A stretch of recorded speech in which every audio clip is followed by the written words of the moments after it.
다 같이 성경을 들고 일어서시기 바랍니다. 봉독해 드릴 하나님의 말씀은 창세기 34장 1절에서 3절 말씀까지를 제가 봉독해 드리겠습니다. 이것은 하나님의 말씀입니다. 레아가 야곱에게서 낳은 딸 디나가 그 땅의 딸들을 보러 나갔더니 시위 족속 중 하몰의 아들 그 땅의 주장 세겜이 그를 보고 끌어들여 강간하여 욕되게 하고 그 마음이 깊이 야곱의 딸 디나에게 연연하며 그 소녀를 사랑하여 그의 마음을 말로 위로하고. 아멘. 네, 앉으시기 바랍니다. 야곱은 하란에서 20년의 삶을 마치고 하나님의 인도하심과 명령에 따라서 가나안으로 돌아오게 됩니다. 야곱이 하란에서 돌아올 때 두 가지의 큰 난제가 있었죠. 하나는 외삼촌 라반이고 또 하나는 형 에서의 문제입니다. 반드시 풀어야만 할 그러한 난제였지만 우리가 성경을 그동안에 말씀드린 대로 하나님께서 나타나셔서 그 모든 일들을 분명하게 정확하게 해결해 주셨습니다. 그래서 우리는 창세기 31장부터 야곱의 가나안으로 귀향길이 시작이 되거든요. 창세기 31장과 33장까지 지난주까지 설교를 했는데 지난달 5월 10일부터 지난주까지 제가 5주 동안 곧 10시간 동안 설교를 한 내용입니다. 그래서 이제 야곱이 두 가지의 큰 난제가 하나님의 은혜로 깨끗하게 해결이 되고 이제 에서와의 작별을 하고 에서는 남쪽으로 내려가고 야곱은 서쪽 방향으로, 그래서 바로 그 브니엘 옆에 있는 세겜 숫곳으로 야곱이 잠깐 거기서 머물고, 그러고 나서 곧바로 거기서 이제 대열을 정돈한 다음에 이제 가나안 요단강을 건너서 가나안 땅인 세겜으로 이제 야곱이 들어가게 됩니다. 참 놀라운 일이고 감사할 일이죠. 그래서 이제 가나안에 이제 세겜에서 이제 아버지가 계시는 남쪽으로, 가나안 남부 쪽으로 내려가야 되기 때문에 또 많은 식솔들과 또 가축들을 이끌고 있었기 때문에 금방 이렇게 이동한다는 것이 좀 힘들기 때문에 세겜에서 가족들과 함께 이제 가나안에서의 삶을 시작을 했습니다. 오늘은 창세기 34장에 대한 내용인데요. 창세기 34장에 들어와서 야곱의 딸 디나가 그 땅의 주장인 세겜에게 강간을 당하는 매우 안타까운 사실을 우리는 지금 보게 됩니다. 하란에서 20년의 삶을 마치고 정말 하나님의 은혜로 이제는 모든 것들이 해결이 되고 이제 더 이상 아무 일이 없는 것처럼 이제 야곱이 가나안에서 정말 하나님의 영광을 드러내고 그 하나님의 나라의 삶을 평탄하게 걸어갈 줄 알았는데 예기치 못한 가족 내에 비극적인 사건을 이제 겪게 된 것입니다. 사실 야곱의 내러티브를 우리는 이제 성경을 보면 이제 창세기 25장부터 야곱에 대한 내러티브가 쭉 진행이 되어 왔죠. 그죠? 이제 34장부터 이후에 야곱의 내러티브를 보면 언약의 가정이잖아요. 언약의 가문이잖아요. 그런데 이런 불미스러운 일들이 끊이지 않고 계속해서 여러분 일어납니다. 참 야곱이 세겜에서 이제 가나안 남부로 아버지를 보러 내려가는 동안에 베델 부근에 이르러서 야곱이 가장 사랑했던 라헬이 아이를 낳다가 난산이지요. 그 아이가 베냐민입니다. 아이를 낳다가 라헬이 거기서 죽습니다. 여기서 남편인 야곱과 그 아들 요셉 또 다른 한번 아빠들 한번 생각해 보십시오. 아니, 성경이라고 하는 것은 좀 이러한 한 부분에서 요건 제가 이제 후문맥에 설교할 때 이 부분에서 여러분들에게 좀 말씀을 드리기로 하고요. 그리고 창세기 35장에 곧바로 이어붙는 내용 중에 22절에 보면 야곱의 장자가 르우벤이잖아요. 그런데 르우벤이 야곱의 첫 비라지요. 라헬의 시녀였던 비라와 동침하는 일이 벌어집니다.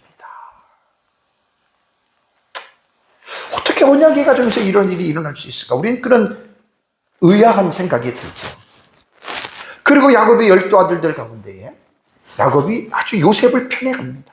옷도 채색 옷으로 다른 아들들과 구별되게 아주 왕자처럼.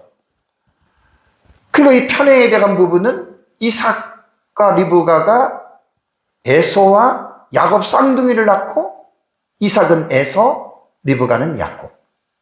이 편애가, 그 편애가 부른 이 편애에 대한 이 가정의 어떤 일종의 문화가 야곱이 가정을 가지고 야곱도 자기 12명의 아들들에게 이러한 편애를 하는데, 편애에 대해서 지난번에도 말씀을 드렸지만 편애는 반드시 불행한 결과를 낳습니다. 오늘날 우리의 가정들도 마찬가지예요. 아이들이 둘이든 셋이든 복수의 자녀들이 있을 때 부모가 한 명의 자녀를 더 특별하게 유독이 관심을 갖고 다른 자녀보다 편애를 하면 반드시 문제가 생깁니다. 명심하셔야 됩니다. 그래서 야곱의 형들 10명이 야곱의 아들들, 그러니까 요셉의 형들 10명이 결국 요셉을 죽이려고 하잖아요. 왜? 그것이 편애로 이루어진 결과물이거든요. 그러고 나서 이제 죽이려고 하다가 형제들끼리 논의해서 죽이지는 말고 팔자 그래서 애굽으로 팔고 집에 와서는 채색 옷에다가 염소의 피를 묻혀가지고 아버지에게, 아버지가 사랑하는 아들 요셉이 짐승에 물려서 이렇게 죽었습니다 라는 말을 합니다. 자, 이것도 앞으로 쭉 볼 말씀이고요. 그러고 나서 이제 야곱에 대한 그 후손들이 기근을 통해서 이제 애굽으로 내려가는, 그러면서 이제 계속해서 진행이 됩니다. 이번 시간부터는 이제 창세기 34장에 들어갔습니다. 그래서 창세기 34장은 이제 오늘 간략하게 오전에만 말씀을 드리겠지만 좀 불행한 일. 레아가 야곱에게서 난 딸 디나입니다. 왜냐하면 부인이 4명이잖아요. 그러니까 이제 그 엄마의 소속을 밝히고, 그러고 나서 이제 이 참 그 불행한 일을 겪지요.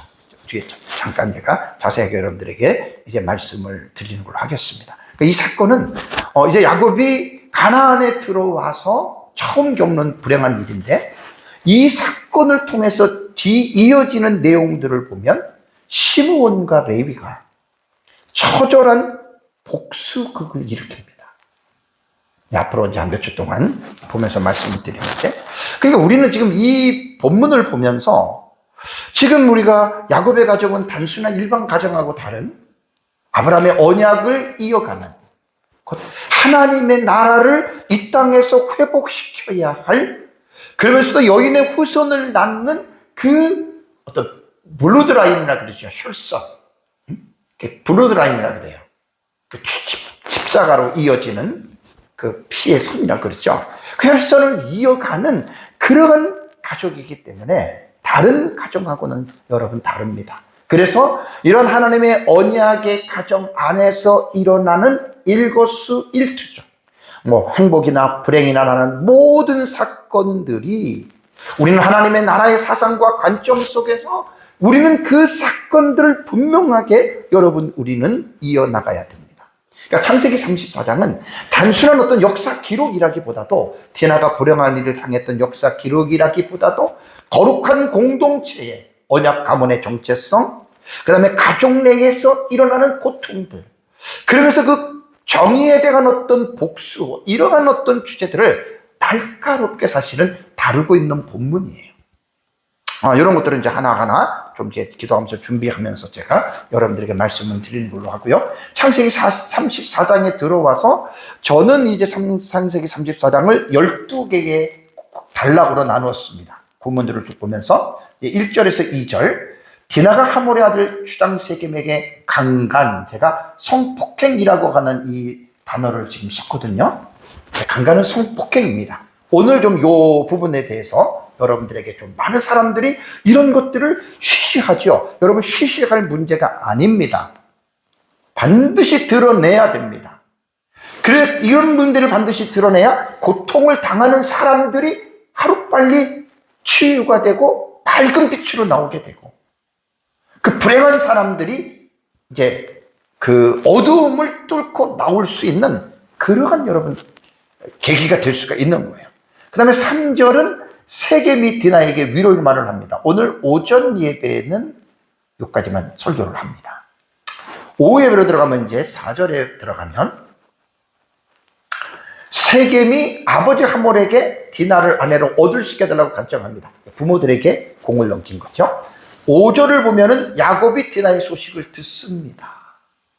야곱이 아들들이 돌아오기까지 잠잠했다, 침묵했다라고 5절에 이야기를 하고 6절에는 세겜의 아버지 하몰이 야곱에게 말하러 방문을 합니다.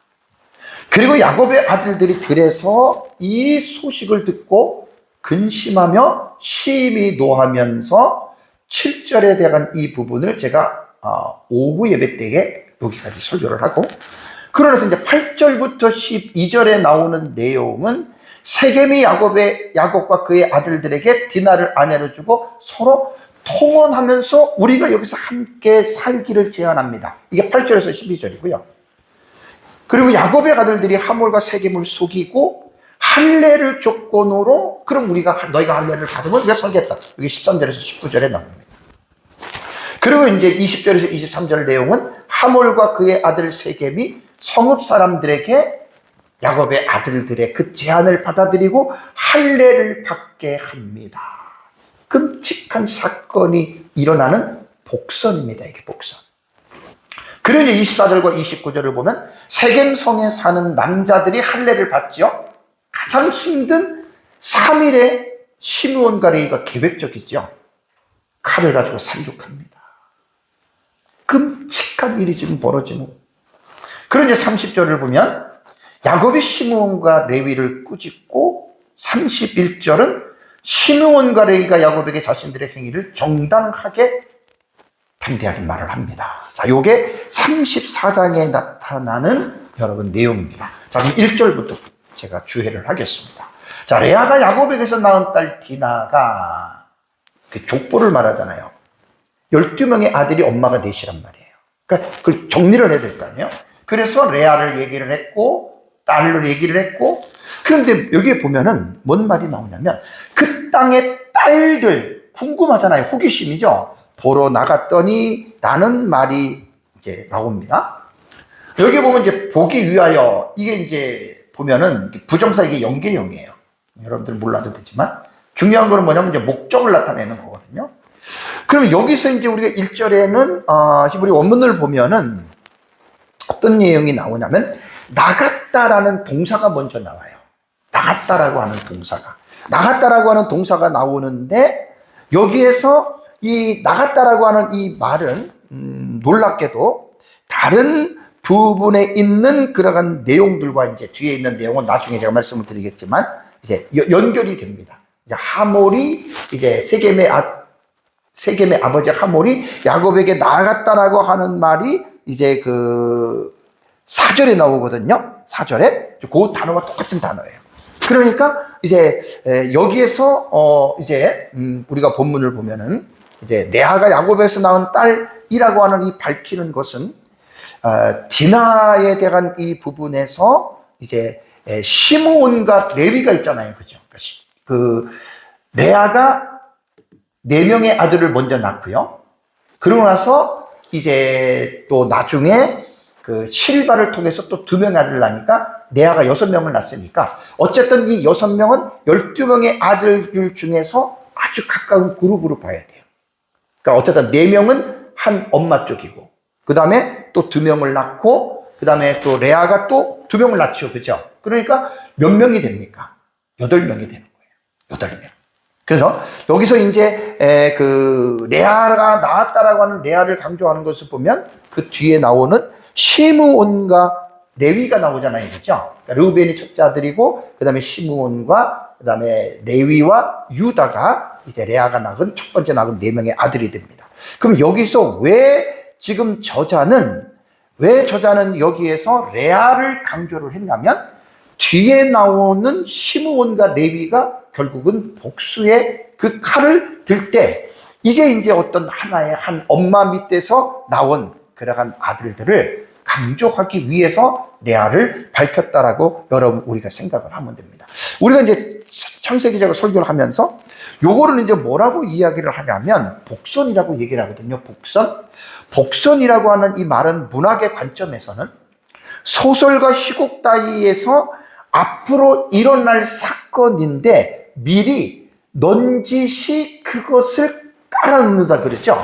거기에 대한 그 사실을 서술하는 거예요. 깔아놓는 거예요. 이것을 복선이라 그러는 거예요.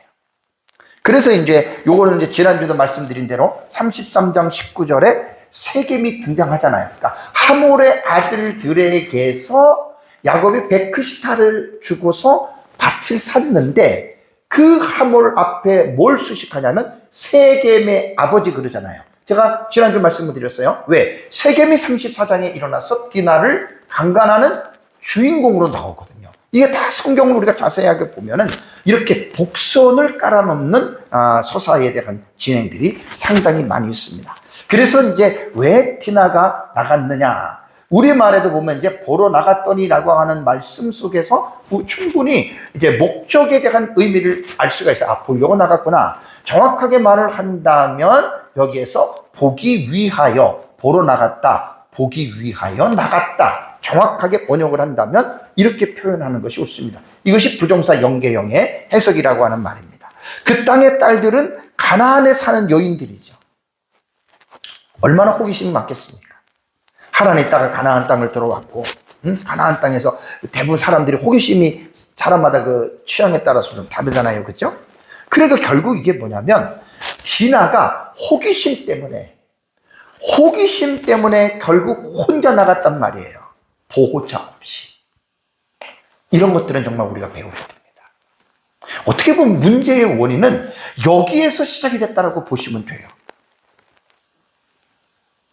그런데 우리는 이것을 통해서 이 본문을 볼 때 디나의 잘못만이라고 우리는 말할 수가 없는 게 디나만 잘못한 건 아니죠. 디나에게 해를 끼친 세겜의 행위, 도덕과 윤리적으로는 잘못된 거잖아요. 우리는 이러한 것까지 본문에서 디나의 잘못으로만 우리는 볼 게 아니라 세겜의 어떤 그런 잘못도 우리는 분명하게 다루어야 됩니다. 그러면서 이제 2절을 보면 히위 족속 중, 족속이 히위 족속이에요. 하몰이 나오죠. 그의 아들, 그러면서 그 아들은 누구냐면 그 땅의 추장이고 이름은 세겜입니다. 그러니까 지명과 인명이 같아요. 세겜이 그를 보았다라고 하는 말은 디나를 본 거예요. 이것도 동사예요. 그리고 또 뒤에 동사 3개가 연달아 나옵니다. 끌어들여, 강간하여, 욕되게 했다라고 하는 말이 2절에 나오는 본문이거든요. 그럼 여기서 2절은 보고, 끌어들여, 강간하여, 욕되게 하고 동사가 4개가 나오는데 그 중에 3개, 요 끌어들여 하고, 강간하여 하고, 욕되게 하여는 바브개석복 묘할려입니다. 그러니까 이게 뭐냐면 이미 끌어들였고 강간했고 욕되게 했다. 과거 완료로 해석해야 된다 그랬죠. 그러면서 그 중에서 3개의 연속 동사가 바브개석복이 뭐냐면 그리고 끌어들였다, 그리고 강간했다, 그리고 욕되게 했다. 히브리어의 원문에서 아주 자주 나오는 바브개석복. 이것이 지난주에도 제가 5개, 4개 이 바브개석복 얘기를 했잖아요. 그건 뭐냐면 상당히 민첩하다는 거예요. 빠르게 진행된다는 거예요. 빠르게. 봤어요. 그까지는 이제 보고 있었는데, 그리고 행동을 개시할 때 끌어들여 강간하고 욕되게 하는 것은 매우 민첩하게. 그래서 지난주에도 제가 5개의, 4개의 동사를 슬로우 모션으로 제가 하나하나 띄어서 여러분들에게 좀 말씀을 드린 것을 여러분들이 이제 기억을 하실 것입니다. 자, 여기서 단어에서 2가지 의미를 먼저 말씀드릴게요. 강간했다라고 하는 말이 뭐냐면 완료형이기 때문에 이미 이루어진 행위입니다. 이 샤카브라고 하는 단어는 눕다, 눕다를 의미하면서 자는 것, 그다음에 동침하는 것, 성적인 관계. 그다음에 죽어서 눕는 것도 이 샤카브라고 이런 뜻을 사용을 했어요. 그러니까 지금 끌어들여서 눕혔다는 거예요. 뭐 성적인 관계를 하기. 그러면서 이제 그 뒤에 나오는 말이 욕되게 하고라고 하는 말이 뭐냐면 아나라고 하는 단어인데 뭐뭐 하기에 바쁘다, 괴롭히다, 천하게 하다. 그런 관계를 맺은 표현을 욕되게 하고라고 이렇게 말을 합니다. 이것은 피엘형이고 피엘형은 강조형이거든요. 우리가 이 절을 볼 때 뭘 지금 강조하냐면 욕되게 했다라는 거예요. 앞에 보면은 이 샤카부 강간했다라고 하는 말은 눕히고 그냥 그 일을 하려고 한 것이고, 중요한 것은 이게 피해령 강조형이기 때문에 그 일을 저질렀다. 이게 바로 욕되게 했다라고 하는 여러분 이러한 여러분 말입니다.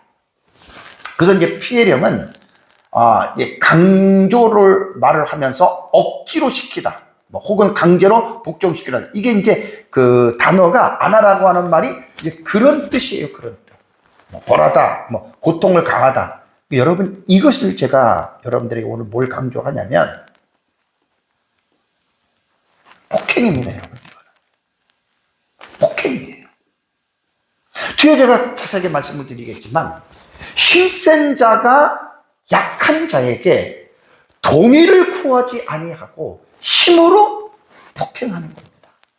오늘 제 설교에서 좀 강조할 게 뭐냐면, 우리는 성폭행 그러면 성적인 일이다라는 의식이 우리에게는 먼저 오죠. 그죠? 자, 어떤 사람에게 매를 맞아서 삼주의 어떤 그 결과가 나왔어요. 팔이 부러지고, 갈비뼈가 부러지고, 6주, 7주 나와요. 그리고 여자가 성적으로 안 좋은 일을 당한 것, 여러분, 이거는 우리는 성적인 일로 사람들이 생각하는 이것이 문제입니다. 아닙니다. 오늘 분명하게 이 부분을 제가 정리를 여러분들에게 내려드릴게요. 이것은 성적인 일이지만 성적인 일로 보면 안 돼요, 우리가. 제3자든 본인이든 그렇게 보기 시작하면 수치심이 들어가는 거예요. 수치심이 들어가면 어떤 한 개인을 우리가 색안경을 끼고 보게 되는 거예요. 그렇게 보면 안 됩니다. 우리가 의식을 패러다임을 시프트 시켜야 돼요. 전환시켜야 돼요. 디나 같은 경우는 성적인 일로 보지 말고 그런 일을 했다 하더라도 폭행으로 보시기 바랍니다. 폭행. 힘센 사람이 힘 약한 사람을 때려서 8주에 폭행을 입었다. 이렇게 보셔야 됩니다. 피해형이기 때문에 상대방의 이 동의 없이 억지로 강제적으로 지금 성적인 일을 세겜이 했다라고 하는 말입니다. 자, 정리해서 말씀을 드리면 하몰의 아들 세겜은 그 땅의 주장으로서 디나보다는 힘이 센 갑의 위치에 있었죠. 그리고 디나는 여자이기 때문에 힘이 약하고 을의 위치에 있을 수밖에 없는 거예요. 그를 힘으로 끌어들여서 디나의 동의가 없이 강제적으로 성관계를 맺은 겁니다. 그래서 이 과정은 아까 말씀드린 대로 끌어들여 동침하였다, 욕되게 했다. 그리고 상당히 빠른 진행의 그 템포를 우리가 본문에서 여러분 볼 수가 있습니다. 그러니까 여기서 세겜은 힘을 가진 자로서 힘이 없는 나그네인 야곱의 딸 디나에게 폭력을 가한 겁니다. 폭력을. 그러나서 이제 이루어지는 말이 3절을 보면은 그 마음이 세겜의 마음이죠. 깊이 야곱의 딸 디나에게 연연하며라는 말이 나오고요. 그 다음에 사랑하며라는 말이 나오고 말로 위로했다라고 하는 말이 나옵니다. 여기에 보면은 연연했다라고 하는 여러분 이 말이 뭐냐면 연연했다라고 하는 여러분 이 말은 그 히브리어 보면은 달라붙다, 밀착하다 이런 뜻이에요.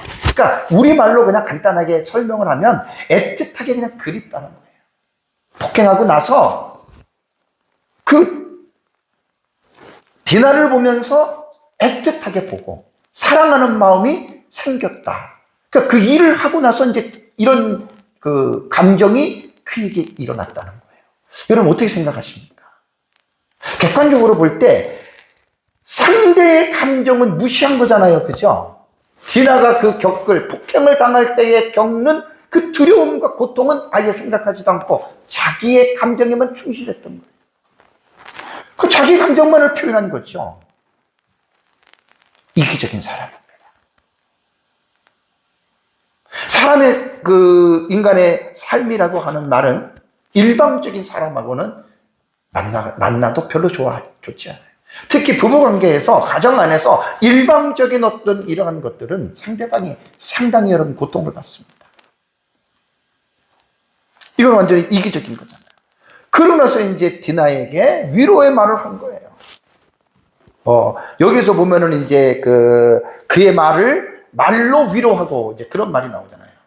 그의 마음을 말로 위로하고라고 하는 말이 여러분 나오는데, 히브리어를 직역적으로 해석하면 그 소녀의 마음에 대고 말을 했다라는 말입니다. 무슨 말을 했겠습니까? 부드럽게 설득하는 어떤 이러한 위로의 말을 했다라고 여러분 우리가 생각을 할 수 있는데, 어쨌든 이기적인 사람이에요. 전혀 상대방에 대한 배려가 없는 이러한 일을 행했습니다. 그래서 우리는 세겜의 행동의 문제점은, 그러한 성적인 부분들은 일방적인 한 사람의 욕정에 의해서 이루어지면 여러분 잘못된 겁니다.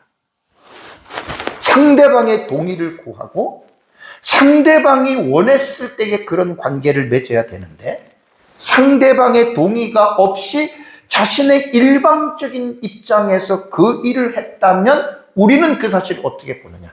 폭행으로 말을 해야 됩니다. 우리말에는 강간이라고 하는 용어가 있지만 그것은 폭행으로 여러분 우리가 봐야 됩니다. 자, 세겜의 입장에서는 자기의 욕구를 해소했기 때문에 만족했을 것입니다.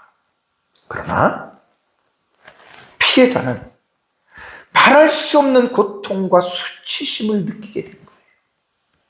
고대 근동 문화에서 여성의 순결은 가문의 명예와 직결된 문제입니다. 그러니까 그 성폭행을 당한 상대방 피해자의 입장으로 볼 때는 말로 형용할 수 없는 아픔과 그 고통을 정말 제3자들도 여러분 그것을 우리는 알아야 됩니다. 심한 사람들은 그것 때문에 폐인이 되는 사람들이 한둘인 줄 아십니까, 여러분? 오늘 제가 설교를, 사실 설교 본문은 여기서 사실 맞춰지고 그 이후로 지금 이어지는 시간 속에서 여러분들에게 말씀드리려고 하는 것은 이 주제가 너무나 중요한 주제입니다. 본인뿐만 아니라 주변에 있는 사람들조차도 이 부분에 대해서 분명한 이해를 가지고 우리가 있어야 야곱 때부터, 아니 천지 창조 때부터 지금도 이러한 일들은 전 세계적으로 말도 못하게 계속해서 일어나고 있지 않습니까? 그래서 이번에 설교를 준비하면서 제가 이 부분에 대해서 좀 여러분들에게 뒷부분에 이제 좀 여러분들에게 좀 말씀을 좀 드리려고 합니다. 자, 야곱의 가족들이 보세요. 디나 한 사람이 당한 일이지만 디나 혼자 고통을 느끼는 게 아니에요. 아버지, 엄마, 형제들 모두가 함께 고통과 슬픔에 빠지는 것이 폭행을 당한 피해자의 가정이에요. 가해자들이 이것을 알아야 됩니다. 이런 것을 안다면 가해자들은 절대로 그렇게 할 수 없습니다. 그러니까 오늘 제 설교는 피해자 한쪽만 갖고 말을 하는 것이 아니라 피해자가 당하는 고통과 피해자가 당하는 슬픔을 알게 되면 가해자 입장에서 이런 일들을 멈추게 됩니다. 그래서 이 부분을 제가 여러분들에게 오늘 좀 말씀을 드리는 겁니다. 근데 이제 뒤에 그 문맥을 보면 이제 다음 주쯤에 제가 설교를 할 텐데, 시므온과 레위가 처절하게 살육을 합니다. 보복을 그렇게 합니다.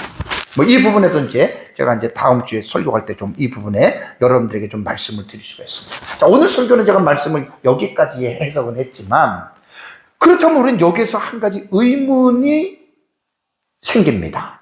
그리고 그 의문을 해결해야 됩니다. 그 의문이 뭐죠?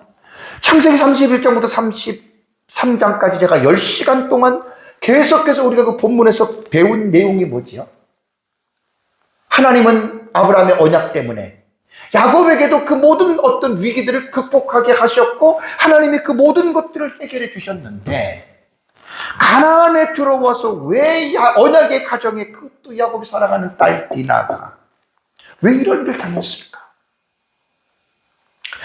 전에 제가 10시간 동안에는 하나님께서 인도하시고 보호하시고 지켜주시고 역사하셔서 꿈속에도 나타나셔서 라반에게 또 에서의 마음을 변화시켜 주시고 그렇게 말씀을 했는데, 하나님이 이 다른 가정도 아니고 이 야곱의 가정인데, 언약의 가정, 이거를 하나님이 바꿔주실 수 없었을까? 당장 나타나서 세겜을 죽이던가, 아니면 그 못된 짓을 할 때 하나님이 나타나면 꼼짝 못하잖아요. 왜 하나님은 이런 일을 행하지 않으셨을까? 여러분, 이런 의아감은 꼭 의구심은 드는 거예요. 근데 이거를 여러분들 풀고 나가지 않으면 뭔가 우리 마음속에 깨림직합니다. 왜냐하면 제가 10시간 동안 그런 설교를 했거든요. 34장에 들었으면 이런 일이 일어난 거예요. 야곱의 가정에서. 하나님께서 세겜이 디나에게 하는 일을 모르셨기 때문에 이런 일이 일어났을까? 그건 아니죠. 아니면 하나님께서 세겜의 악행을 막으실 힘이 부족해서, 하나님의 힘이 약해서 이런 일이 일어났을까요? 그건 아니죠. 그리고 또 하나, 인과응보의 사관을 가지고 있는 사람들의 주장처럼 디나가 뭔 죄를 져서 벌받은 게 아닐까? 또 한 걸음 나가면 야곱과 부모인 야곱과 레아가 하나님 앞에 죄를 지어서 그 죄 때문에 디나가 그러한 저주를 받은 것일까? 이렇게 생각하는 사람들이 있어요. 인과응보의 사관을 가진 사람들은 100% 이렇게 생각을 합니다. 아닙니다. 제가 몇 달 전에 여러분들 설교할 때 요한복음 9장에 날 때부터 속용된 자를 놓고 예수님의 제자들은 이 사람이 죄가 누구의 죄 때문에 이렇게 속용으로 태어났습니까? 라고 제자들이 묻잖아요. 그게 인과응보의 사관인데 아닙니다. 이 사람의 죄도 아니고 부모의 죄도 아닙니다. 그러니까 오늘 본문은 우리가 어쨌든 잘 이런 부분들을 좀 우리가 좀 이해하고 이 부분을 풀고 넘어가야 될 필요가 있습니다. 제가 설교를 준비하면서 제가 질문을 했잖아요. 왜 하나님께서 야곱의 딸 디나가 강간당하는 것을 지켜주시지 않고 가만히 내버려 뒀을까? 이 질문이잖아요. 근데 여러분, 이 질문을 가만히 생각해 보시면 질문 자체에 문제가 있습니다. 뭐가 문제가 될까요, 여러분? 네? 뭐가 문제가 될 것 같아요, 여러분? 예리하게 찾아내셔야 돼요. 한쪽으로 치우친 거예요. 그렇다면 이 말의 이 질문을 우리가 이해를 한다면, 하나님은 자기 백성들의 모든 삶을 다 지켜줘야 하는 분이다, 이런 결과가 나오잖아요. 그죠? 그 질문이 틀린 거예요. 그러니까 잘못된 질문을 하나님에게 해놓고 잘못된 생각으로 지금 이 사건을 끌어가는 거예요. 이렇게 되면 안 돼요. 자, 한 가지 제가 질문을 드리겠습니다. 하나님은 자기 백성들의 모든 삶을 일일이 지켜주십니까? 제가 창세기 31장부터 33장까지 하나님께서 야곱과의 맺은, 아브라함과 맺은 언약 때문에 늘 지켜주시고 보호해주시고 그 설교를 했단 말이에요. 그럼 그 설교를 듣다가 갑자기 34장에 디나가 이러한 사건을 당할 때, 그럼 뭐야, 하나님이 왜 안 지켜줬어? 이런 생각이 들 수 있다라는 말입니다. 그 질문 자체가 치우친 거예요. 하나님이 백성들의 모든 삶을 일일이 지켜주신다면 제가 질문을 하겠습니다. 아담이 선악과를 따먹은 거, 왜 따먹은 거예요? 하나님이 따먹지 말라 그래서 안 따먹었을 거 아니에요, 그렇죠? 가인이 아벨을 화가 나서 분노가 나서 쳐 죽이잖아요. 하나님이 그 나타나셔서 간섭해 주신다면 죽이지 않았을 것이죠. 노아 시대 때에 어린아이부터 어린이까지 모든 사람들이 죄악이 관영했잖아요. 그래서 심판을 받았잖아요. 하나님께서 나타나셔서 그들에게 죄 짓지 말라 그랬으면 이런 일이 없었을 거 아니에요?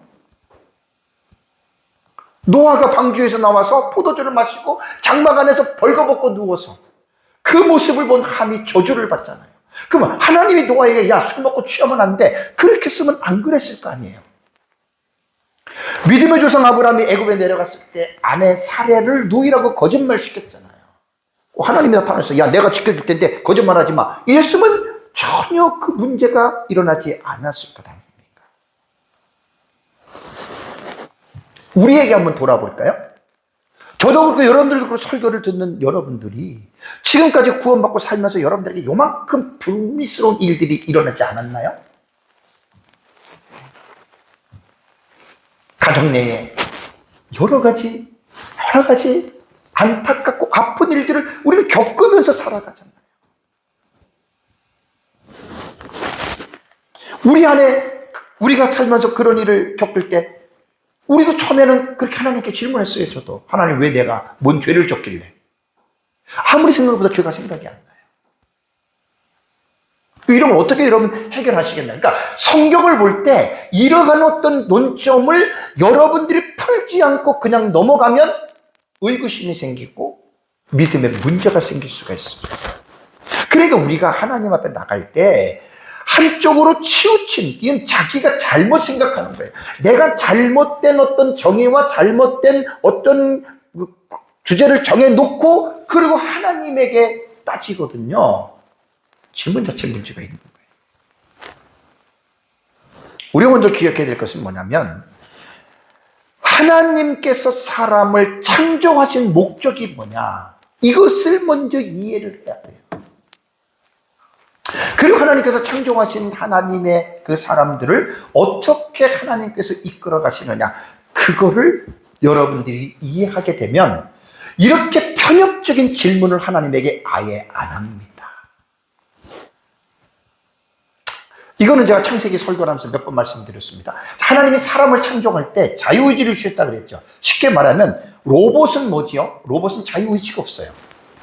물론 앞으로 이제 이 4차 산업에 이제 그 인공지능에서 이제 인공지능을 통해서 로봇도 스스로가 이제 사고할 수 있는 것들을 이제 아마 ASI 시대가 돌아가면은 그때는 가능하기 때문에 지금까지는 정보를 입력해야 로봇은 그 정보대로 움직인다는 말입니다. 여기서 이제 약간 AGI 시대이기 때문에 로봇 자체가 지금 그 인공지능 자체가 자율성을 지금 줘서 지금은 옛날하고는 달리 단답형이 아니라 어느 정도 응용을 할 수 있는 시대까지 왔거든요. 자, 하나님이 사람을 지을 때 이렇게 로봇처럼 그렇게 안 지었어요. 그래서 이제 그 부분은 창세기 2장 17절에 선악을 알게 하는 나무의 열매를 먹지 말라, 내가 먹는 날에는 반드시 죽으리라. 자유의지를 준 거예요. 그러니까 인간이 그 의지를 잘 여러분 사용을 해야 됩니다. 그리고 또 하나는 하나님의 섭리예요. Providence of God이에요. 하나님의 섭리를 올바르게 이해를 하고 있어야 돼요. 일반적인 섭리는 뭐냐면 그냥 모든 사람들에게 믿든지 안 믿든지 상관없어요. 그냥 일반적으로 공통적으로 하나님께서 다스리시는 일입니다. 특별 섭리가 있습니다. Special Providence예요. 특별 섭리는 말 그대로 일반 섭리가 아닌 특별한 대상자들, 특정한 목적을 가지고 하나님께서 초자연적인 방식으로 나타내시는 일이 특별적 섭리라는 거예요. 이거 전에도 몇 번 내가, 왜냐하면 중요한 신학적인 뼈대이기 때문에 여러분들에게 말씀을 드리는 거예요. 여러분, 우리는 세상을 살면서 특별 섭리는 말 그대로 늘상 하는 게 아닙니다. 특별한 기회, 특별한 입장에서 하나님이 하시는 일이에요. 그런데 우리가 하나님을 믿는 우리 그리스도인들, 구원받은 자들조차도 뭘 원하는 줄 아세요? 밤낮 특별한 은혜를 받기를 소원하는데 그 사람 잘못된 사람이에요. 그럼 로봇으로 만들어 달라고 했어야죠, 처음부터. 하나님은 사람을 로봇으로 만든 게 아니라니까요. 인간에게 인격적으로 지었다는 말은 뭐냐면 지성과 감성과 의지를 통해서 인간 스스로가 알아서 선택할 수 있는 권한을 주셨기 때문에 하나님께서 사람을 지으신 것이 최고의 존재를 지었다는 말입니다. 그러니까 특별 섭리는 어떻게 보면 되냐면, 야곱이 라반에게 헤어져서 돌아올 때 라반이 헤어려고 왔을 때 꿈속에 나타나서 하나님이 헤어지지 말라고 얘기를 했잖아요. 그렇죠? 그 특별 섭리예요. 말 그대로 특별 섭리는 날이면 날마다 있는 게 아니에요. 디나의 여러분 이 사건은, 오늘 본문을 내가 여러분 디나의 사건과 매칭을 시키면은 뭐냐면, 디나 자체가 무슨 인과론적인 차원에서 죄를 져서 야곱과 뭐 이런 것 때문에 여러분 그게 아니고, 가장 본문을 통해서 우리가 쉽게 읽을 수 있는 게 뭐냐면, 낯선 곳에서 보호장치를 감당하지 않고 나갔다. 부주의지요. 그럼 왜 하나님이 그것을 막아주지 않았느냐? 자, 이거는 특별한 거예요. 특별한 거라면, 그렇다면 여태까지 하나님을 믿는 가족들, 아까 제가 말씀드린 대로 모든 우리 믿음의 선진들이 잘못된 일 한 번도 안 당했나요? 아니, 저와 여러분들 지금까지 저 43년 예수를 믿었는데 이런 일을 한 번도 안 당한 사람 수도 없이 당했어요. 그럼 왜 하나님이 이것을 안 나타나서 왜 안 막아줬습니까? 이렇게 말할 수가 없다니까요. 하나님은 이 세상을 지으시고 모든 것들이 어떤 자연적인 원리와 법칙 속에서 이루어가는 일반적인 통치를 하시는 겁니다. 그 중에서 이제 우리가 알지 못하는 어떤 그런 상황 속에서 그 하나님, 그분의 절대 주권이란 말이에요. 그게 그분의 주권이에요. 늘 우리가 어린아이처럼 하나님 나만 지켜주시고 우리만 지켜주시고 아무 일 없게 해주시고. 예를 들어 볼게요. 날씨가 영하 20도로 떨어졌습니다. 난 하나님 믿습니다. 옷을 두껍게 입어야 되는데 옷도 안 입고 그냥 여름 옷을 입고 나갔어요. 그래 감기에 걸렸어. 하나님, 왜 나 안 지켜줬습니까? 왜 하나님 제 감기 걸리겠습니까? 그런 사람하고 똑같은 거예요. 말이 안 되잖아요. 그러니까 사람이 세상을 살면서 하나님을 믿어도 일반적인 섭리를 따라가면서 사는 거예요, 우리는. 제가 9년 전에 큰 교통사고를 당했는데 하나님, 그때 금요일날 기도회 나올 때 당한 거 아니에요? 하나님, 내가 기도회로 나갔는데 하나님 왜 날 안 지켜줘? 나는 그런 기도 한 적이 한 번도 없어요. 1도 없어요. 그때는 제가 신호를 어기면서 나간 거예요. 그리고 그 차가 미리 세차선을 앞서가지고 예측으로 출발해가지고 나오는 있잖아요. 바람에 그 큰 사고가 난 거예요. 그게 제가 잘못한 거예요. 여기서 아무런 얘기를 안 했어요, 저는. 이런 걸 가지고 우리가 하나님 왜 그랬느냐, 왜 안 지켜줬느냐? 여러분, 그럴 수는 없는 거라는 말이에요. 그래서 창세기 34장에 들어와서 언약의 가정인 야곱의 가정에 사랑하는 딸 디나가 엄청난 아픔을 당한 것은 이걸 가지고 뭐 하나님이 왜 안 해줬느니 뭐 그랬느니 이런 식으로 여러분 우리는 하나님을 향해서 따지는 일이 없어야 된다라고 하는 거, 이것 때문에 여러분들에게 말씀을 드린 거고요. 자, 이제 본론으로 들어와서 마지막 부분을 제가 정리를 좀 해보려고 합니다. 자, 강간. 오늘 본문에도 보면은 이제 강간을 하고 어떻게 됐습니까? 강간하여 욕되게 했다라고 하는 말. 두 단어 아까 제가 설명을 했죠. 그죠? 우리는 이것을, 성적인 일로 보면 안 된다 그랬어요. 우리가 볼 때는 이제 성적인 일로 이렇게 됐는데 성적인 일로 보지 마세요. 제가 이제 설명을 해 드릴게요. 이번 사실 제 설교에서 지금 한 10분? 한 17분 정도 남았는데 이걸 좀 오래 하려고 하다가 좀 시간이 좀 그랬습니다. 어쨌든 좀 짧게 줄여서 여러분들에게 좀 말씀을 제가 드릴게요. 성폭행의 문제는요, 가해자나 피해자, 주변에 있는 모든 사람들이 다 알고 있어야 됩니다. 그리고 이건 단순한 일이 아닙니다. 심각한 일입니다. 그러니까 어떻게 보느냐에 따라서 심각해질 수도 있고 단순해질 수도 있어요. 여러분, 성폭행 당하는 거 남의 일이 아닐 수 있잖아요. 여자들은. 그리고 딸을 둔 가정에서는 남의 일이 아닐 수도 있는 거예요. 부모이기 때문에.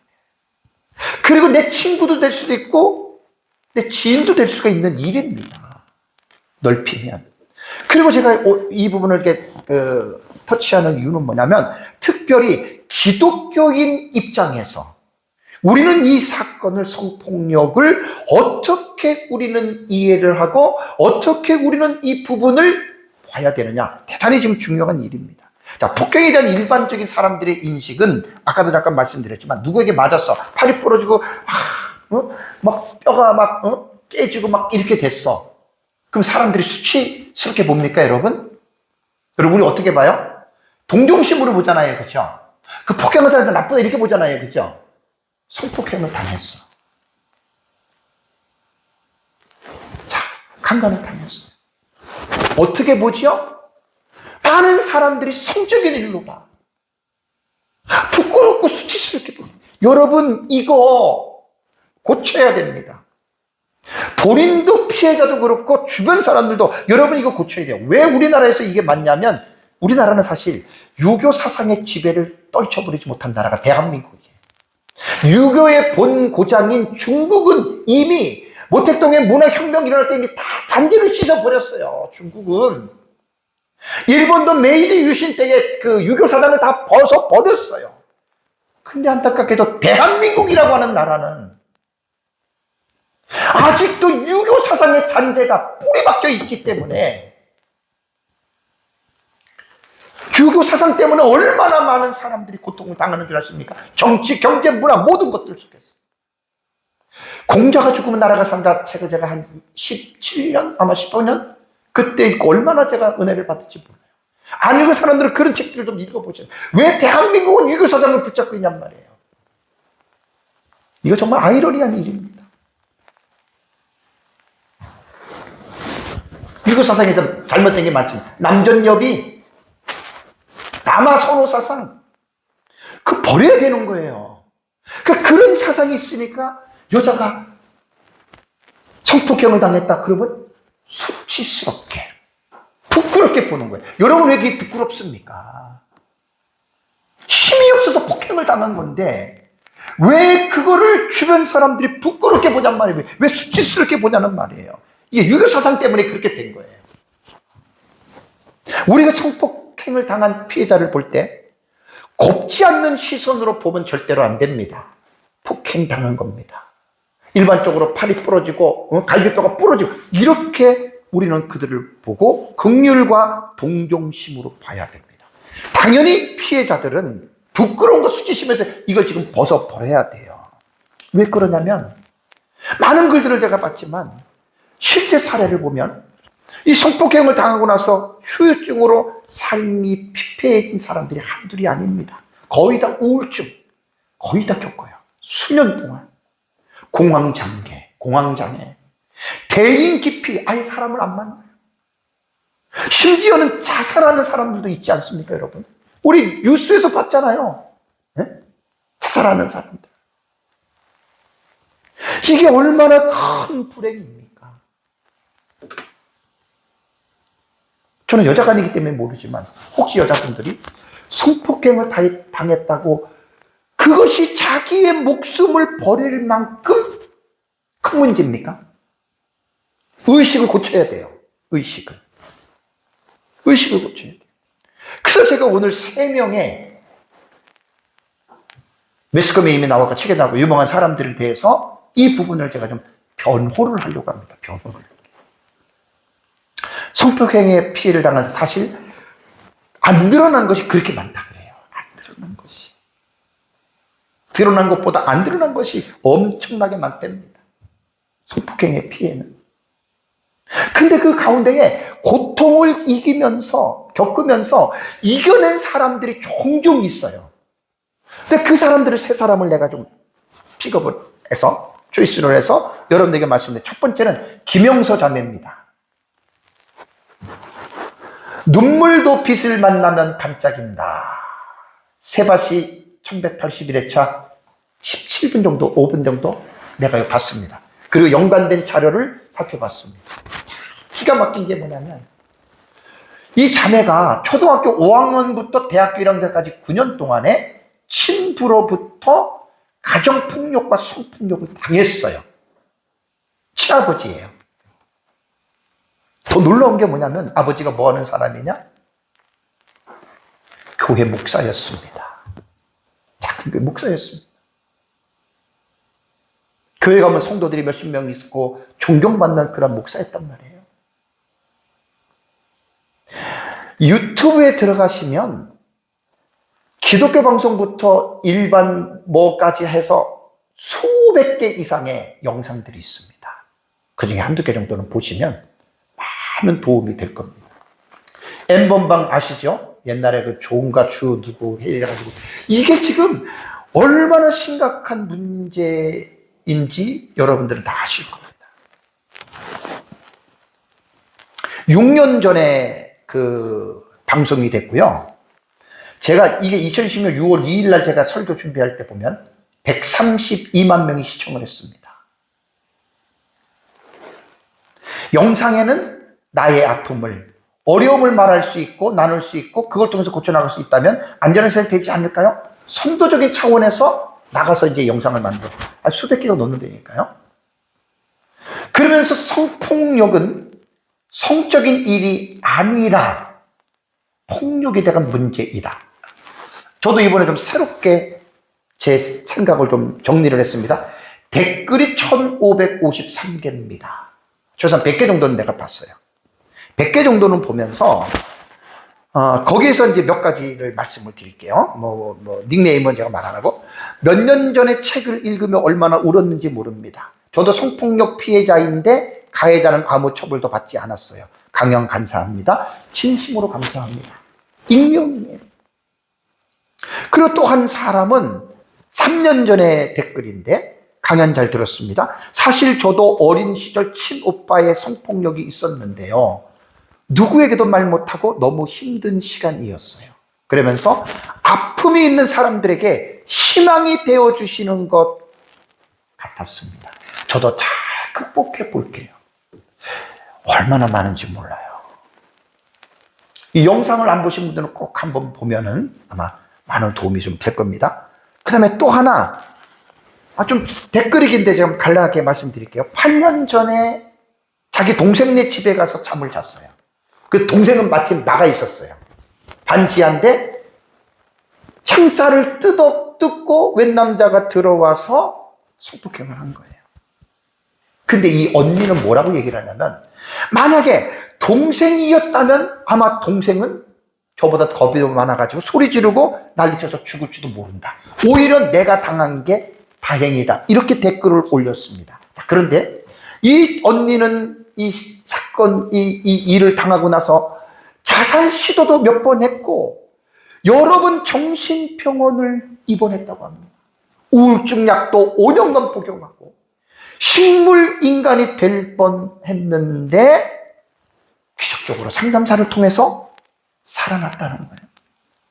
너무 힘들어서 내가 잘못한 것도 아닌데 왜 내가 이렇게 살아야 하나? 그런데 그 뒤에 댓글을 보고 감사했던 게 뭐냐면, 이 과거예요. 지금은 너무 좋은 남편과 정말 천사 같은 딸 아이를 낳아 너무 행복하게 지내고 있어요. 내가 이 글을 읽으면서 너무나 내 마음이 기뻤어요. 이건 과거의 일이잖아요, 과거의 일. 그러면서 가끔씩 분노가 치밀긴 하지만 피해자분들, 여러분들은 죄인이 아닙니다. 그러니까 제가 아까 말씀드렸잖아요. 이 성폭행은 성적인 일로 보시면 안 돼요. 아시겠어요? 성적인 일로 보시면 안 돼요. 폭행이에요, 폭행. 이 자매가 솔직히 요즘도 한 번씩 밤에 그 생각에 잠 못 이루는 날이 있기는 하지만 앞으로 잘 견디고 잘 살아볼게요. 성폭력 피해자 여러분들 힘내세요. 제가 이 야곱에 대한 본문을, 디나의 이 성폭행의 이 본문을 읽다가 이 부분에 대해서는 좀 한번 제 설교를 통해서 드러내야 되겠다. 3개월 전에 어떤 분이 댓글에 이 김영서 자매에게 하는 말이에요. 아버지가 목사인데 그 9년 동안 당하고 그 아버지는 벌써 죽었죠. 감옥 9년 있다 나오고 그리고 이미 다 치료가 돼서 꼭 한번 보세요. 잘 살아주셔서 감사합니다. 상처 입은 분들에게 희망이 되어주셔서 감사합니다. 계속 행복하셔서 세상에 희망이 되어주세요. 이 자매입니다. 김영서 작가. 눈물도 빛을 만나면 반짝거릴 수가 있다. 이 한 사람의 아픔을 털어놓고 유튜브에 수백 개가 넘어요.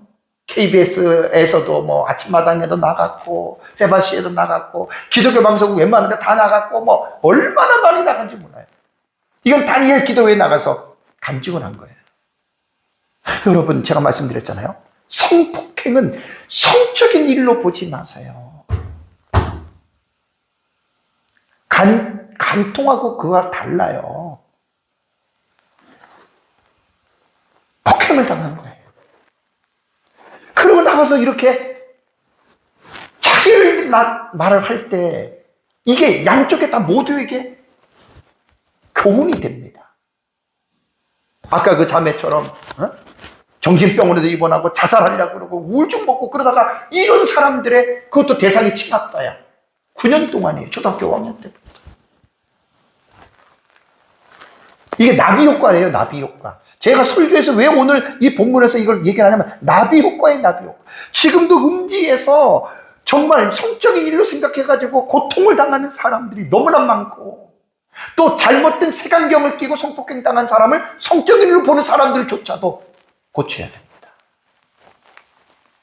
다음에 두 번째 내가 설명할 사람은 누구냐면 세계적인 토크쇼 여왕 그러면 생각나죠? 오프라 윈프리예요. 1984년부터 2011년까지 미국 CBS에서 방송된 전설적인 토크쇼 프로그램인데, 시카고의 작은 지역의 방송에 시작해서 폭발적인 인기를 누리며 미 전역에 방송되었습니다. 1990년대 미국 문화를 아예 대표하는 토크 프로그램으로 평가를 받았고, 에미상에서 최고의 TV 프로그램 상을 포함해서 총 47관 왕을 수상했던 유명한 오프라 윈프리입니다. 이 여인입니다. 흑인입니다. 이분도 다 공개를 했고 책도 써놓고 자기 방송에서 다 얘기를 했어요. 9살 무렵 때부터 친척과 가족 지인들에게 성폭력을 9살 때부터 당했어요. 9살이면 우리나라 초등학교 2학년이잖아요. 그죠? 그리고요, 14살 때에는 임신을 경험했고 아이를 낳는데 아이가 죽어버렸어요. 어떻게 생각하십니까? 이 오프라 윈프리가 그랬다는 말이에요. 9살 때. 웬만한 사람들은 인생을 포기하고 자기의 삶을 방임해서 사창가로 가던가 그렇게들 마무리하잖아요. 그리고 자기의 인생을 비관하고 신이 있다면 신도 비관하고 이렇게 살았을 거 아니에요. 아니 14살 때에 아이를 낳다가 아이가 죽었다니까요. 근데 이 여자가 이렇게 변한 거예요. 이렇게. 올해 나이 72세입니다. 뭐 이거는 그냥 한국에 누가 뭐 했는데 이걸 좀 떼려다가 한 사진에서 못 봤는데 올해 나이가 72살. 1954년생입니다. 오바마 대통령 부인하고 이 토크쇼가 상당한 여러분 그런 것입니다.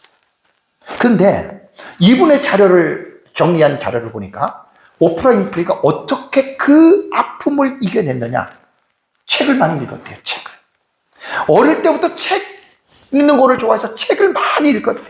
그러니까 그 책을 통해서 현실 도피가 아니라 더 넓은 세계를 보는 창문 역할을 했고, 책을 보다 보니까 지식이 쌓이니까 대학을 갔는데 대학도 장학금을 받으면서 공부를 했대요.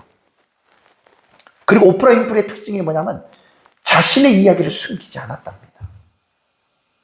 우리 같으면 부끄러워서 그거 뭐 9살 때 성폭행 당하고 14살 때 애 낳고 부끄러워하지 않고 상처를 말하기 시작했고, 그 결과 수치심이 감소하면서 자유함을 얻었다는 거예요. 저는 이거 충분히 이해를 합니다. 저도 예수 믿기 전에 제가 좀 옛날에 좀 방황하는 삶을 살았던 거. 나는 예수 믿고 우리 동기들 다 얘기를 했거든요. 꼭 얘기하라는 말은 아니에요. 근데 상당히 자유함이 있어요. 그리고 이 오프라 윈프리의 특징이 뭐냐면 용서와 놓아줌입니다. 어릴 때 자기를 폭행했던, 자기를 괴롭혔던 그 사람들을 다 이분이 크리스찬이에요. 근데 사실 오프라 윈프리의 나중에 보니까 신앙이 올바른 개혁신앙은 아닙니다. 그래서 개혁신앙을 하는 사람은 목사님 개혁주의 설교하는데 왜 이런 여자는 얘기 안 하는데, 나는 그것과는 달라요. 오늘은 그 신앙을 말하는 게 아니라 크리스찬이고, 그래서 용서와 놓아줬어요. 모든 사람. 여러분, 용서는 누구를 위한 건지 아세요? 용서의 특징이 뭔지 아세요? 나를 위해서 용서해 줘야 돼요. 상대방의 문제가 아니라 나를 위해서 용서해 주는 거예요. 그리고 오프라 윈프리는 타인을 돕는 사명으로 전환이 됐어요. 제가 아주 오래전에 설교할 때 그 이야기한 적 있죠. 오프라 윈프리는 남에게 주려고 자기는 공부하고 남에게 주려고 돈을 벌어요. 이게 사명의 자세로 바뀌어진 여인이에요. 대단한 분이에요. 다음에 이분은 감사와 신앙적 태도를 가지고 자기의 삶을 그렇게 살았다라고 이렇게 말을 하고 있습니다. 그리고 또 하나 제가 설교를 마무리를 했는데 하나 급히 집어넣은 게 뭐냐면, 주는 나의 피난처라고 한 코리 텐붐 여사에 대한 얘기예요. 내가 이거 한 30년 전에 읽었던 것 같아요. 책이 이렇게 두껍지는 않아요. 이 주는 나의 피난처라고 하는 이 책을 뭐 다 기억은 못하지만 용서에 대한 거는 확실하게 남거든요. 이 코리 텐붐 여사는 2차 세계대전 때에 유대인을 숨겨주었다라는 그 죄 때문에 걸려서 독일 라벤스피리크라고 하는 강제 수용소에 수감이 됐고요. 여기에서 그녀와 그녀의 언니, 그 다음에 그 아버지까지 감옥을 들어가서, 아버지는 죽었고 언니는 말할 수 없는 성적인 학대를 포로 수용소에서 당했습니다. 이분들은 네덜란드의 독실한 개혁교회의 기독교 가정 신자입니다. 유대인이 아닙니다. 아버지가 경건한 그리스도인이었고 시계 수리점을 운영을 했고, 그래서 이제 유대인들을, 그 당시에 박해를 당하는 유대인들을 이렇게 이제 보호해 주다가 비밀 경찰인 게슈타포에 체포되어서 이렇게 됐는데, 이 말할 수 없는 고문을 당했는데, 뭐 여기서 보니까 이제 다른 자료를 보니까 코리 텐붐이 무슨 성적으로 학대를 당한 건 아니고 수치를 당한 거예요. 왜냐면 이제 그 신체 검사할 때 여자를 빨가벗기고 지나가게 하고 남자들이 보고 막 그랬잖아요. 근데 1947년에 독일 뮌헨에 이 코리 텐붐 여사는 간증을 세계적으로 다니면서 간증을 되게 많이 한 분입니다. 이분은. 그러면서 뭘 강조했냐면 용서를 강조한 거예요. 원수를 용서해야 된다. 그래서 1947년 독일 뮌헨의 한 집회가 끝난 뒤 자기도 모르는데 한 남자가 다가왔대요. 근데 과거에 자기 언니가 갇혀있던 라벤스브리크의 그 수용소의 경비원이에요. 그러니까 코리 텐붐 여사는 그 사람을 보자마자 즉시 알아봤다는 거예요. 언니 모습이 떠오르고. 그러면서 이 경비원이 뭐라고 코리 텐붐 여사한테 말을 하냐면, 내가 그리스도인이 됐습니다, 이 말이에요. 하나님께서 내 죄를 용서해 주셨습니다. 근데 나는 당신에게 나도 잘못했기 때문에 당신의 입으로 나는 용서를 받고 싶습니다라고 그 책에 나오는 거예요. 근데 코리 텐붐 여사가 얘기를 해요. 그 말을 듣고 자기는 용서를 못 해줬다는 거예요. 그러면서 주님께 기도를 했대요. 주님, 나는 저 사람 용서할 수 없습니다. 하지만 용서할 수 있는 마음을 주세요. 그래서 순간이죠, 순간. 순간입니다, 이거는. 그래서 코리 텐붐 여사가 그 경비원의 손을 잡으면서 당신을 용서합니다. 이렇게 끝난 거예요. 전쟁이 끝나고 코리 텐붐 여사는 유대인 공동체인 야드바셴으로부터 의로운 이방인이라고 하는, 의로운 이방인이라고 하는 인정을 받고요. 야드바셴이라고 하는 것은, 이게 나도 이번에 처음 봤어요. 나도 안 가봐서 모르는데, 이게 지금 유대인 홀로코스트의 기념관이에요. 사랑하는 성도 여러분, 말씀을 맺겠습니다. 디나에 대한, 야곱의 가정이잖아요. 언약의 가정이잖아요. 우리 어떻게 이걸 받아들여야 되는? 그리고 디나에 대한 그 아픔은 홀로 끝나는 게 아니라 가족들 모두의 고통. 그리고 이 사건은 지금 세상 끝날 때까지 계속해서 이 사건들은 점점 많아집니다. 고통 속에서 빠져나오지 못하는 사람이 말로 셀 수 없는 너무나 많습니다. 그래서 오늘 제 설교가 피해자나 앞으로 가야 할 사람들도 있을 것이고, 혹시 이 설교를 듣는다면 성폭행은 성적인, 아까 김영수 자매가 말한 거예요. 성적인 일이 아니라 폭행이다. 그래서 수치스럽게 보지 마시고 본인도 수치스럽게 느끼지 말라는 거예요. 당사자, 나는 폭행을 당했다. 그리고 이겨내고, 우리 주변에 혹시 이렇게 고통을 당하는 사람들이 있다면 좀 빨리 극복을 하고, 또 우리 사회에서 이러한 불행한 일들이 일어나지 않기를 우리는 간절히 소망합니다. 함께 기도하겠습니다.